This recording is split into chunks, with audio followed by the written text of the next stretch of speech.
ഈ അപ്പന്റെ അമ്മയുടെ അത്ര സ്നേഹമുള്ള ആരും ഉണ്ടാവില്ല ഈ ലോകത്ത്. ഒരു പെണ്ണും ഉണ്ടാവില്ല.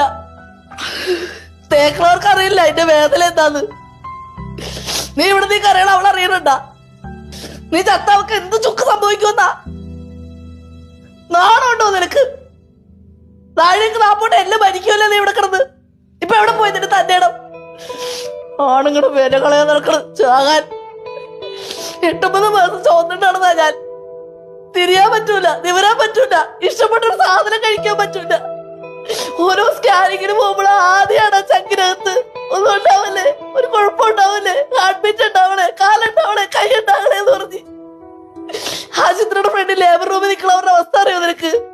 അതുകൊണ്ട് ഞങ്ങൾ അങ്ങോട്ട് കൊണ്ടുപോകുമ്പോളേ പുറത്തേക്കുള്ളവര് ഒരു പടയം വെച്ചാ നിക്കണേ.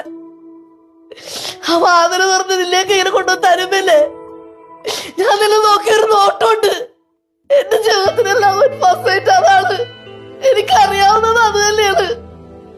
എന്റെ മോനെ ഞാൻ കണ്ട ദിവസമാണ് എന്റെ ജീവിതത്തിൽ ലവ് ഫസ്റ്റ് ആയിട്ട്. അല്ലാണ്ട് നിന്നേക്ക് പോലെ ആഴ്ച പ്രേമിക്കണ പെൺപിള്ളേരല്ല ലവ് ഫസ്റ്റ് ആയിട്ട്.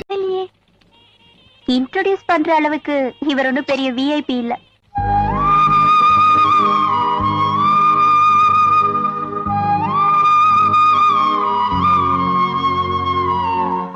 சின்னதா உங்களுதா கொஞ்சம் நில்லுங்க. ஒரு முக்கியமான விஐபி உங்களுக்கு இன்ட்ரோடியூஸ் பண்றேன்னு சொல்லிட்டு இருந்தேன்ல, அவர் இவர்தான், மிஸ்டர் சின்ராஸ். எங்க சின்னதா பாக்குறதுக்கு சிம்பிளா இருக்காரேன்னு சாதாரணமா இட போட்டுறாதீங்க. உண்மையிலேயே பெரிய ஆளு இவரு. நாமெல்லாம் யாருக்காவது பிச்சை போட்டா காசு போடுவோம், பணம் போடுவோம், மிஞ்சி மிஞ்சி போனா சாப்பாடு தான் போடுவோம். ஆனா இவரு நிறைய பேருக்கு வாழ்க்கையே பிச்சையா போட்டிருக்காரு. இவர் போட்ட பிச்சையில வாழ்ந்துட்டு இருக்கிறவங்க எல்லாம் அந்த நன்றியே மறந்துட்டாங்க. அத கூட இவர்